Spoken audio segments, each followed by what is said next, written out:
নতুনদের উদ্দেশ্যে বলছি, এত ধৈর্য কম হলে হবে না, ধৈর্য ধরে সম্পূর্ণ ভিডিও দেখতে হবে। আমিও নতুন, আপনারা যারা আমার মতো নতুন, আসুন আমরা একসাথে এগিয়ে যাই, একে অপরের পাশে দাঁড়াই, সবার ভিডিও সম্পূর্ণ না টেনে দেখি।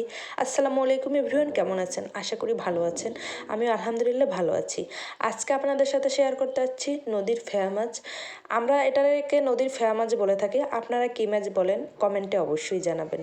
এই মাছটা খেতে আসলে অনেক ভালো লাগে আমার কাছে। আপনারা কে কীভাবে রান্না করেন জানি না, আমি যেভাবে রান্না করতেছি সেভাবেই আপনাদের সাথে শেয়ার করতেছি। মাছটা আগে তো মেখে নিয়েছি, সম্পূর্ণটাই দেখলেন। এবার আমি তেলের মধ্যে ছেড়ে দিচ্ছি, তেলে ভেজে নিব। তেলে ভেজে নিলে আসলে মাছটা খেতে অনেক ভালো লাগে। মাছটা যেহেতু কাটা, বাচ্চারা খেতে পারে না, আমি সেই জন্য বাচ্চাদের জন্য আলাদা একদম মুচমুচে ফ্রাই করে নিয়েছি আগে। আর এটা আমাদের বড়দের জন্য, আমরা মনে করেন এভাবে তেলে ভাজি করে তারপরে মাছটাকে ভুনো করব। এজন্য মাছটা খেতে অনেক ভালো লাগবে। আপনারা যদি এভাবে খেয়ে না থাকেন কখনো, এভাবে রান্না করে দেখবেন, আশা করি খুব ভালো লাগবে। মাছটা তেলে ভাজা শেষ হয়ে গেছে, এই যে দেখেন অনেক সুন্দর করে ভাজি করছি তেলে। এবার পেঁয়াজটা একটু ছেঁচে নিচ্ছি। বাটা পেঁয়াজও ছিল কিন্তু বাটা পেঁয়াজ দিব না, এভাবে আমার মনে হয় ভালো লাগে খেতে, তাই পেঁয়াজটা দিয়ে দেব। এই যে পেঁয়াজটা একটু দিয়ে দিয়েছি। অনেকে পেঁয়াজ কুচি করেও কেটে দিতে পারেন, আমি একটু ছেঁচে দিয়েছি, আমার কাছে ভালো মনে হয়েছে। মরিচের গুঁড়ো দিয়ে দিচ্ছি, হলুদের গুঁড়ো দিয়ে দিচ্ছি, লবণ দিয়ে দিচ্ছি, একটু জিরে দিয়ে দিচ্ছি।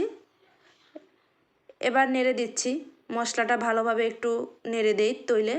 এবার একটু পানি দিয়ে দিচ্ছি যাতে মশলার গন্ধ না আসে, এই জন্য ভালোভাবে কষিয়ে নিব। আপনারা এভাবে ট্রাই করে দেখবেন। এক একজনের এক এক রকম রান্না, সবার রান্না তো আসলে একভাবে হয় না। এইভাবে এই মাছটা ভুনো করলে আসলে খেতে অনেক মজা। আপনারা, আবারও বলছি, একটু ট্রাই করে দেখবেন, অনেক ভালো লাগবে। এবার মাছগুলো দিয়ে দিচ্ছি। এবার আপনার ভাইয়া আসলো, বলতেছে যে আমার কষ্ট হচ্ছে, তাই সে একটু নেড়ে নেড়ে মাছটা সরিয়ে দিচ্ছিল। কারণ আমি এক হাতে ভিডিও করতেছিলাম আর এক হাত দিয়ে মাছগুলো দিয়ে দিচ্ছিলাম, একটু কষ্টই হচ্ছিল, তাই আপনাদের ভাইয়া হেল্প করছিল। কিছু পেঁয়াজ ভেজে রাখছিলাম, সেই পেঁয়াজগুলো এবার মাছের উপর দিয়ে দিচ্ছি, কারণ মাছ ভাজার ফ্লেভারটা অনেক ভালো আসবে তাই। এই যে দেখেন পেঁয়াজগুলো দিয়ে দিয়ে এবার ঢাকনা দিয়ে ঢেকে দিচ্ছি কিছুক্ষণের জন্য। কিছুক্ষণ পরে ঢাকনাটা উঠিয়ে দেখব কীরকম হয়েছে কালার। এই যে দেখেন অনেক সুন্দর হয়েছে কালারটা।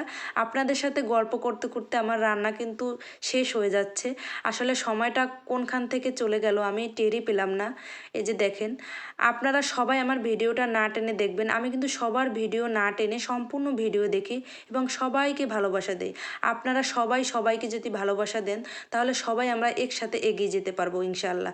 তাই বলছি, সবাই সবার পাশে থাকবেন, আমিও আপনাদের পাশে থাকবো এবং সম্পূর্ণ ভিডিওটা দেখার অনুরোধ রইল। এই যে দেখেন হয়ে গেছে মাছ ভাজা। আপনাদের সাথে গল্প করতে করতে আমার একদম রান্নাটা শেষ হয়ে গেল। সবাই ভালো থাকবেন, সুস্থ থাকবেন, আল্লাহ হাফেজ।